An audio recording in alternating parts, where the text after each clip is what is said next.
इंदौर से। राधे राधे। महाराज जी, जैसे से उम्र बढ़ती जा रही है वैसे संसारिक जिम्मेदारियां, माता पिता की बढ़ती आयु और जीवन में सफल असफल होने का भय और तनाव सताने लगता है। महाराज जी, इसको कैसे पार पाएं? महाराज जी, बड़ा नाम कठिन जप, नाम जप से जितना भगवान का नाम जप करोगे उतना भगवान में दृढ़ विश्वास होगा, और भगवान में दृढ़ विश्वास होगा तो आगे भविष्य में जो हमें संशय हो रहा है कि पता नहीं क्या हो, पता नहीं कहीं ऐसा ना हो जाए, तो उस समय हमारे अंदर भाव आएगा मेरे भगवान है ना, हर व्यवस्था कर देंगे। तो हम ये कहते हैं कि यदि भगवान का नाम जप है और भगवान पर विश्वास है तो समय पर वो व्यवस्था कर देंगे, अपने आप व्यवस्था कर देंगे। चिंता मत करो, भगवान का आश्रय लो, भगवान सर्व कृपामय है, वो तुम्हारे सारे पाप नष्ट कर देंगे। पाप ही तो हमें दुख देते हैं, पाप नष्ट हो गए तो सुख ही सुख हमारे जीवन में है। इसलिए आनंद में भगवान का चिंतन करो, भगवान का नाम लो, भगवान के आश्रित रहो, पाप आचरण मत करो तो सुखी हो जाओगे। विजयानंद जी। यस। राधे राधे महाराज जी। महाराज जी, क्या नाम जप से पढ़ाई, बल, बुद्धि आदि की उन्नति भी संभव है? जो राम राम नहीं कह पाते थे वो मरा मरा जप करके वाल्मीकि रामायण की रचना कर दी, जो संस्कृत से लिखी हुई है। आपका प्रश्न है, आज समझ पा रहे हो ना आप? नाम जप से क्या नहीं प्राप्त हो सकता? ककाहरा ना पढ़े हो और नाम जप तो वेदों का अर्थ वो बोल देगा, जो वेदों में लिखा हुआ वो अंदर से बोल देगा। नाम में सब कुछ विराजमान है, केवल नाम जप कर ले तो सब कुछ प्राप्त हो जाएगा, जो चाहे प्राप्त कर ले। हम कक्षा 9 पढ़े हैं गांव के स्कूल में, तो किसके बल से उत्तर दे देते हैं? नाम के बल से उत्तर दे देते हैं। हमको ये बताते थोड़ी कि हम क्या प्रश्न करने वाले हो, तो तुम्हारे सामने प्रश्न होता है तो किसके बल से बोल रहे हैं? नाम के बल से तो बोल रहे हैं। और रोज प्रश्न उत्तर होते हैं, वर्षों हो गए रोज प्रश्न उत्तर होते हैं। तो इसलिए नाम में सब कुछ विराजमान है। नाम के बल से हम रोगी होते हुए भी स्वस्थ जैसे बैठे हैं, नाम के बल से मरे हुए भी हम जिंदा बैठे हैं। और यही बल नहीं है, अपना कल्याण करना मुश्किल हो, हम हजारों को लेके जाएंगे, ये नाम का ही बल तो है। हाँ, मस्त एकदम जी। बलराम गुजर जी, कोटा से। राधे राधे। राधे राधे महाराज जी। महाराज जी, लोगों के साथ जब भी कुछ बुरा होता है या अनहोनी होती है तो बोलते हैं भगवान ने बहुत बुरा किया। तो महाराज जी, ऐसा कोई उदाहरण है जिसमें भगवान ने किसी के साथ बुरा किया हो? आज तक नहीं है, आज तक कोई उदाहरण नहीं। भगवान ने जिनको मारा है उनको वो परम पद दिया जो बड़े बड़े योगियों के लिए भी दुर्लभ है। बुरा करते हैं हम और जब उसका परिणाम आता है तो फिर भगवान को कोसते हैं। ये हमारी अज्ञान की धरा है, ये हमारे अज्ञान की बात है कि बुरा आचरण करते हैं हम और कोसते हैं भगवान को। जैसे हम हंसी की भाषा में कहें कि सूर्य की ताकत नहीं क्यों अंधेरा दिखा सके, क्योंकि वो जहां सूर्य होगा अंधेरा होगा ही नहीं। तो भगवान है मंगल भवन, तो भगवान मंगल भवन की ताकत ने किसी का मंगल कर दिया हो। 6 दिन के थे, छठी का उत्सव मनाया जा रहा था और पूतना नाम की राक्षसी स्तन में हलाहट जहल लगा करके भगवान को पिलाने के लिए पिलाया, तो भगवान ने उसे वो गति जो यशोदा मैया को दी। नरक जाना चाहिए, लेकिन भगवान ने वो गति दी जो यशोदा मैया को गति मिली, वही पूतना को गति मिली। ऐसे कृपालु भगवान है, वो कैसे किसी का मंगल कर सकते हैं? हम खुद पाप कर्म करके जब उसका फल भोगते हैं तब हम भगवान को कोसते हैं। जब मुर्गा की टांग खा रहे थे तब भगवान याद नहीं आए? जब शराब की बोतल पी रहे थे तब भगवान याद नहीं आए? जब पराई बहन बेटी की तरफ गंदी दृष्टि कर रहे थे तब भगवान याद नहीं आए? जब घूस ले रहे थे, जब बेईमानी कर रहे थे तब तुम्हें भगवान याद नहीं आए? दूसरे की हिंसा करने में भगवान याद नहीं आए? तो अब उसका जब फल आएगा तो फिर तुम्हें भोगना पड़ेगा। फिर अवश्य में वो भोक्तव्यम कृतम कर्म शुभाशुभम, तुम्हें भोगना पड़ेगा। भगवान आकाश की तरह है निर्मल, उनको वो कभी बहुत दयालु हैं, वो कभी बहुत दयालु हैं, कभी किसी का मंगल नहीं। आज तक हमें उदाहरण बता दो एक भी, जिनको मारा उनको वो पद दिया जो बड़े बड़े योगियों के लिए दुर्लभ है, जो बड़ी बड़ी साधना करके भी प्राप्त करना असफलता हाथ लग जाती है, उनको सफल कर दिया। राक्षसों को परम पद प्रदान कर दिया, अपना स्वरूप प्रदान कर दिया। महाराज जी, छोटा सा बच्चा था, बच्चा चले गया, भगवान ने बुरा किया। मेरी नौकरी छूट गई, भगवान ने बुरा किया। तो ये किस कर्म कर्म कर्म कर्म कर्म अवश्य में भोक्तव्यम, कर्म का फल भोगना पड़ता है। ये भी हमारे ही है। हाँ, हमारे ही कर्म का फल है।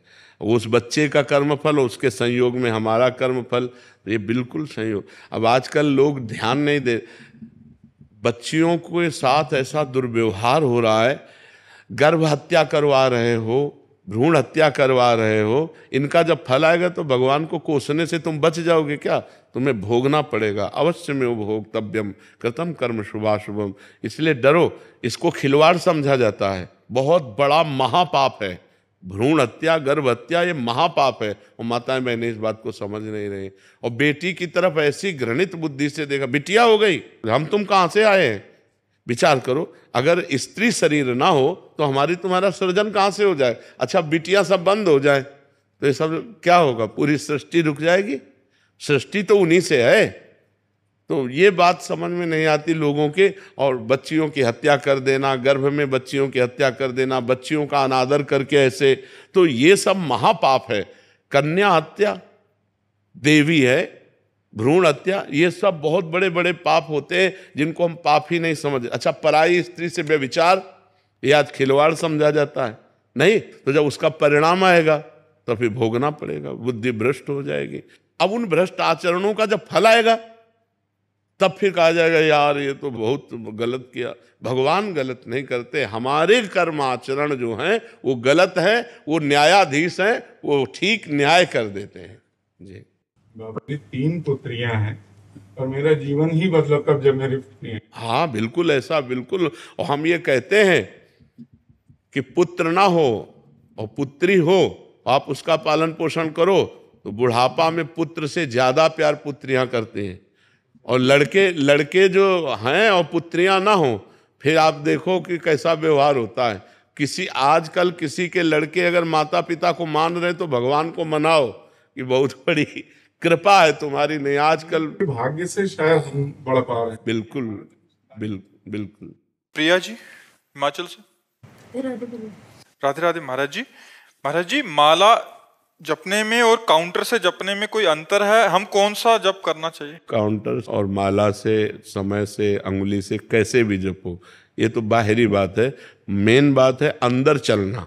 अगर आप अंदर राम बोल रहे हो, कृष्ण बोल रहे हो, राधा बोल रहे हो, उससे आपका मंगल होगा। काउंटर माला ये नाम चलाने के लिए है। अंदर नाम न चला और माला चला तो क्या कल्याण हो जाएगा? क्या नहीं होगा ना। तो माला एक निमित्त है, बात अंदर के। अंदर से हम बोले राधा, फिर ऐसे माला चलाया तो गणना में हमारा मन लग जाता है कि आज हमने 50,000 नाम जप किया, आज 60,000। तो उसमें चाहे काउंटर से जपो, चाहे माला से जपो, चाहे अंगुली गिनती से, जैसे भी बने, बात इसकी नहीं है, बात है अंदर जप की। अगर अब जैसे कुछ ऐसे साधक हैं जो बिल्कुल गिनती नहीं, रात दिन भजन हो रहा है, लेकिन आप पूछो कि क्या भजन करते हो तो हम 10 भी नाम नहीं जब गिनती करके बता सकते कि 10, कि हम 10 जपते हैं या 20 जप, कुछ नहीं। और रात दिन चल रही श्वासों की माला, गिनती भगवान कर रहे हैं। तो ये बात जिनके अंदर बैठ गई है वो तो अलग बात है, लेकिन जिनको बैठालनी है उनको माला से है, काउंटर से, इन सब का सहयोग लेना चाहिए। इससे भजन में बहुत वृद्धि होती है कि हमने देखा 20,000 नाम जप कर लेते, खुशी होती है ना। अब कल जब हमारे 18,000 होंगे तो हमको जलन होगी कि अभी 2,000 रह गए यार, चलो 2,000 और नाम जप कर लेते हैं। तो उससे नाम जपने में वृद्धि होती है। तो हमें लगता है जरूर माला और काउंटर आदि का सहयोग कर लेना चाहिए। बात हमारी जप से है, वो हमारे अंदर जो जप होता है उससे लाभ होता है, माला और काउंटर से नहीं। प्रिशा बसंत गौरी जी मुंबई से। राधे राधे महाराज जी, हम पराया उन प्रश्नों के उत्तर क्यों खोजते हैं जिनका उत्तर हमारे अंतर आत्मा में कहीं ना कहीं पहले से ज्ञात होता है? क्या ये आत्मा की जिज्ञासा है, मन की अस्थिरता? और जब उत्तर भीतर से प्राप्त हो भी जाए तो भी उसे पूर्ण रूप से कैसे स्वीकार करें? वो पूर्ण श्रद्धा और निश्चय कैसे उत्पन्न? जब तक अध्यात्म निष्ठा नहीं होती तब तक मन बहिर्मुख होता है। तो अंतर की बात सुनने पर भी वो उस पर श्रद्धा और विश्वास नहीं कर पाता, क्योंकि अंतर में सबके परमात्मा बैठा हुआ है। कोई भी जिज्ञासा करो और शांत होकर भगवान का स्मरण करने लगो, उसकी पूर्ति हो जाएगी। पर अंदर की बात सुनने के लिए हमारी वृत्तियाँ अंतर्मुख तो चाहिए, तो वृत्तियाँ बहिर्मुख हैं, इसलिए हमें बहिर्मुख होकर प्रश्न करना पड़ता है और प्रश्न सुनना पड़ता है। मना खष्टान इंद्रियाणी प्रकृति स्थान कर सती। मन इंद्रिय 5 ज्ञानेंद्रियों के साथ बाहरी प्रकृति में भ्रमण कर रहा है। यदि अंतर्मुख होकर परमात्मा में आ जाए तो कोई प्रश्न की जरूरत ही नहीं है। जो ही भगवान से अपना चित्त जुड़ेगा, समस्त संशय समस्त प्रश्न शांत हो जाएंगे। हमें डट के भजन करना चाहिए, नाम जप करना चाहिए भगवान का, जिससे हमारे अंदर अध्यात्म बल आवे, हमारी बुद्धि पवित्र हो, हमारा मन चंचलता रहित हो, हमारी क्रियाएं निष्पाप हों, तब जाकर के हम अंतर्मुख होकर अंतर की बात समझ पाएंगे। किसका प्रश्न था? बात समझ पा रही ना जी? त्रिकम दास जी। राधे राधे महाराज जी। महाराज जी, ग्रस्त आश्रम जीवन में अपूर्णता होना स्वाभाविक है, जो जीवन को आगे अपने प्रभु के पास लेके जाती है, पर साधु जीवन की ऐसी कौन सी अपूर्णता है जो उसको ग्रस्त जीवन से ब्रह्मचर्य के अलावा अपने प्रभु तक लेके जा सकती है? भगवान के भजन की भूख। जितना भी भजन करो उतना थोड़ा लगता है। ऐसा लगता है कि हमारा जीवन अभी अधूरा है। रात दिन भजन करने पर भी भजन की इतनी भूख बढ़ जाती है, उसे कुछ शोभा ही नहीं देता। नहीं खान पान ते भावे है, नहीं कोमल वसन सुहावे है, सब विषय लगे ते खारा है, हरियासिक का मग्न्यारा है। जो भगवान का प्रेमी है वो निरंतर अतृप्त रहता है भजन में और तृप्त रहता है भोगों से। भोगों की तरफ कभी चित्तवृत्ति भी नहीं जाती, और परमात्मा में चित्तवृत्ति जोड़ने पर भी वो अनंत अगाध प्रेम समुद्र है, इसलिए कभी पूर्णता होती नहीं। इसमें पूर्णिमा कभी नहीं हुई। बढ़ता तो चंद्रकला की तरह रहता है। जो प्रेम है, जो भगवत भजन है, जो उसकी इष्ट निष्ठा है, इष्ट विश्वास है, ये प्रतिपल बढ़ता रहता है, पर इसमें पूर्णिमा कभी नहीं होती। प्रतिक्षण वर्धमानम प्रेम भगवान का है। प्रेम सदा बढ़िबो करे, जो शशिकला सुवेश, पै पूनो यामे नहीं, ताते कबो न शेष।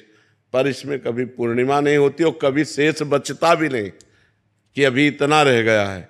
नहीं, प्रतिक्षण वर्धमानम, पर पूर्णिमा नहीं। ये विचित्र दशा प्रेमी की होती है। फिर उसे वो देखते हुए भी तन मन के बिछुरे नहीं, तन मन के बिछुरे नहीं, और चाह बढ़े दिन रैन, और कबहू संजोग न माने, देखें भरी भरी नैन। ये जो भगवत प्रेमी महात्मा जन होते हैं, रात दिन परमात्मा में लगे हुए भी अतृप्त रहते हैं। उनको देखते हुए भी अतृप्त है, उनका स्वाद लेते हुए भी वो अतृप्त है। वो चूंकि अनंत है ना, अनंतानंद है, अनंत आनंद है। अगर वो सीमित आनंद हो कि इतना है तो हम प्राप्त करके कह दें कि हाँ प्राप्त हो गया, वो अनंतानंद है। इसलिए जो प्राप्त कर चुके हैं वो भी अतृप्त है। जो प्राप्त करने के लिए चल रहे हैं वो तो है ही है अतृप्त व्याकुल, लेकिन जो प्राप्त कर चुके हैं वो भी अतृप्त और व्याकुल बने रहते हैं। यहाँ तक कि प्रभु स्वयं में अतृप्त रहते हैं। प्रभु स्वयं में अतृप्त रहते हैं। वो भक्तों के प्रेम के प्यासे हैं। देखो ना, प्रेम का स्वरूप देखो कि परमात्मा होते हुए भी वो कह रहे हैं भाव का भूखा हूं मैं, भाव का भूखा हूं मैं, और भाव ही एक सार है, और भाव से मुझको भजे तो भाव से बेड़ा पार है। भाव बिन सुनी पुकारे मैं कभी सुनता नहीं, भाव पूरित टेर ही करती मुझे लाचार है। वो परमात्मा भी भाव का भूखा हो जाता है, वो भी प्रेम पिपासु हो जाता है, तभी तो भक्तों के पीछे डोलता है। भगवान को प्रेमाधीन कहा गया है। वो प्रेम के अधीन होकर भक्त जो जो कहता है भगवान वैसे वैसे करते हैं, और भगवान जो करते हैं भक्त उसे गाता है। यही जो विरक्त भाव में है, यही अतृप्तता है, यही अपूर्णता है कि वो कभी अपने को अनंतानंद में पूर्ण नहीं मानता है। वो अनंतानंद है ना परमात्मा। समझ पा रहे आप जी? शिव ठाकरे जी महाराष्ट्र से। जी राधे राधे राधे स्वामी जी। महाराज जी, आपके सारे वीडियोस हमें काफी प्रेरित करते हैं। महाराज जी, मेरा सवाल है कि प्रेम की सही व्याख्या कौन सी है? प्रतिक्षण वर्धमानम, प्रेम प्रतिक्षण वर्धमान रहता है। कामना रहितम, किंचन मात्र कामना नहीं रहती। सूक्ष्मतरम, वो बुद्धि के द्वारा समझा नहीं जा सकता। अत्यंत सूक्ष्म अनुभव स्वरूपम, वो स्वयं से अनुभव किया जा सकता है।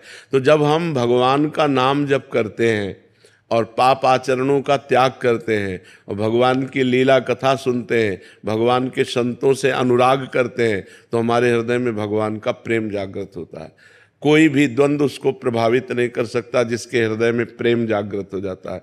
जैसे मान अपमान, लाभ हानि, सुख दुख, वो निर्मोह होता है, उसके अंदर कभी मोह नहीं जागृत हो सकता, क्योंकि भगवत प्रेमी है। सबकी ममता ताग बटोरी, मम पद मनहि बांध बर डोरी। वो कहीं ममता नहीं करता, कहीं मोह नहीं करता, वो मान रहित होता। सबहि मान प्रद आप अमानी। वो स्वयं अपने में मानहीनता और दूसरों को मान प्रदान करना, ऐसा उसका स्वभाव बन जाता है।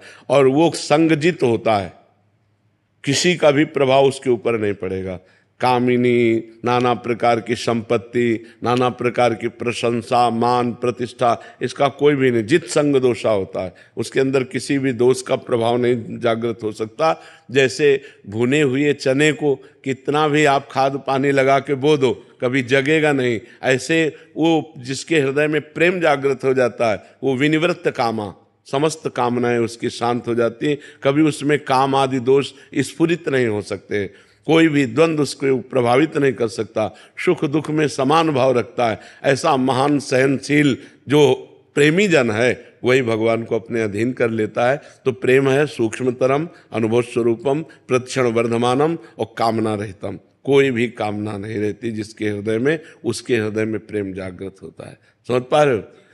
ममता, स्नेह, कामना, आसक्ति, राग, इन सब का संसार से नाश हो जाता है। एकमात्र भगवान में ममता, एकमात्र स्नेह भगवान में, एकमात्र आसक्ति भगवान में, एकमात्र चाहत भगवान की, ये प्रेम का स्वरूप है। सोमानंद जी, दंडवत शेरवंश महाराज जी।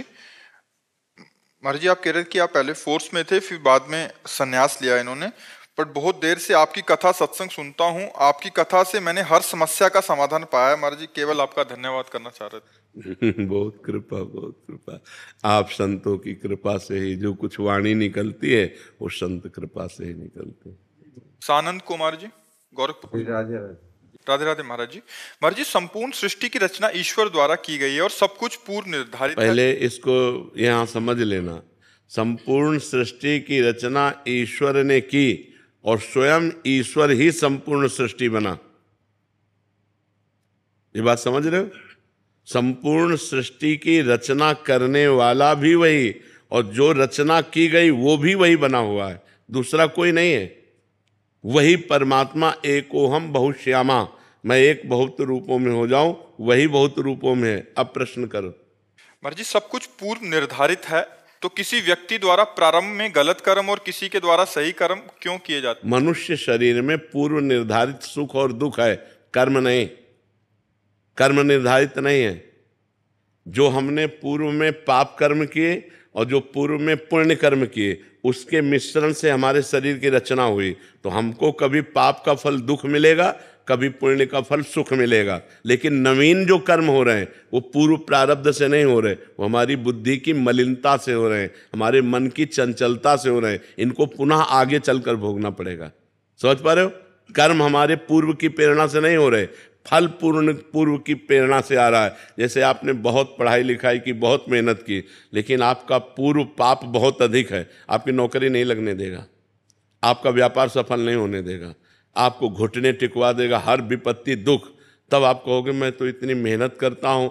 कर्म आपने बहुत अच्छे किए अभी, लेकिन पूर्व का पाप आपका बहुत बलवान, इसलिए आपको उठने नहीं दे रहा। और कुछ ऐसे हैं जिनके ज़्यादा दिमाग भी नहीं है, जो ज़्यादा प्रयत्न भी नहीं कर रहे और पाप आचरण भी कर रहे हैं, लेकिन उनकी उन्नति होती चली जा रही है। वो पूर्व का पुण्य उनका साथ दे रहा है। अभी का कर्म आगे उनको भोगना पड़ेगा। जो पूर्व का पुण्य है वो उनका उत्थान कर रहा है। बात समझ पा रहे हो जी?